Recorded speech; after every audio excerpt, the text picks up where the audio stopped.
আমাদের পিকে বড় করব, আমাদের পিকে বড় করব, অ্যাকচুয়ালি কত বড় চাই সেটাই নিজেরা জানি না। আমার 8 আছে, 7 আছে, আমি এখন 10 করব, অ্যাকচুয়ালি কি এত বড় থাকে? কারোর থাকে না। ওই যে যারা এসে কমেন্ট বক্সে বলে না যে আমার তো 10 আছে, আমার তো 8 আছে, আমার তো 12 আছে, তারা একদম টোটালি রং বলে, বুঝতে পেরেছো?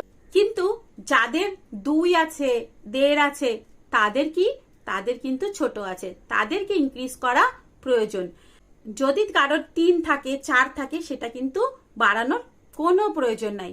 তোমাদের তো বলে দিলাম কতটা সাইজ সবচেয়ে বেস্ট, কিন্তু তবুও যারা নিজেদের পিকে বাড়াতে চাও বা মোটাপা বাড়াতে চাও বা লম্বাতে বাড়াতে চাও, তাহলে প্রথম হচ্ছে কি মাসাজ, অয়েল মাসাজ। কি করে করবে? হাতে কোকোনাট অয়েল নেবে, না হলে লং অয়েল নেবে, না হলে অলিভ অয়েল নেবে। এই 3টে অয়েলের মধ্যে কোনো অয়েল নিয়ে নিজেদের পিয়ের এখানটায় লাগাবে, মানে এখানে লাগিয়ে জাস্ট এরকম করে উপর দিকে উঠাবে, এরকম করে উপর দিকে, যেমন এই যে গোড়ার দিকে লাগালে লাগিয়ে এরকম করে উপর দিকে উঠাবে।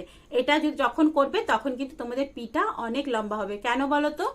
অয়েল মাসাজ করলে তোমাদের যে এখানে যে নার্ভ গুলো আছে সেগুলোর মধ্যে স্টিমুলেট হবে, সেগুলো অ্যাক্টিভ হবে। দেখবে বলে না মাসাজ এমন একটা জিনিস, তোমাদের যেই নার্ভ আছে, তোমাদের যে মাসেল আছে, সেগুলোকে অ্যাক্টিভ করে দেয়। তো এখানে আস্তে করে মাসাজ, তবে এটাকে নিচের দিকে করবে না, বড় করতে হলে উপর দিকে করবে। কিন্তু কারো যদি পোস্টেড গ্ল্যান্ডের প্রবলেম থাকে, কারো যদি ইউরিনারি ব্লাডারের প্রবলেম থাকে, ইউরেথ্রার প্রবলেম থাকে, তাহলে কিন্তু মাসাজ করবে না।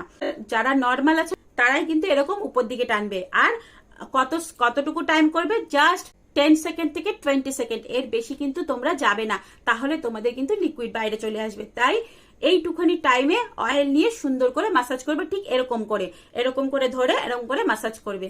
ওকে।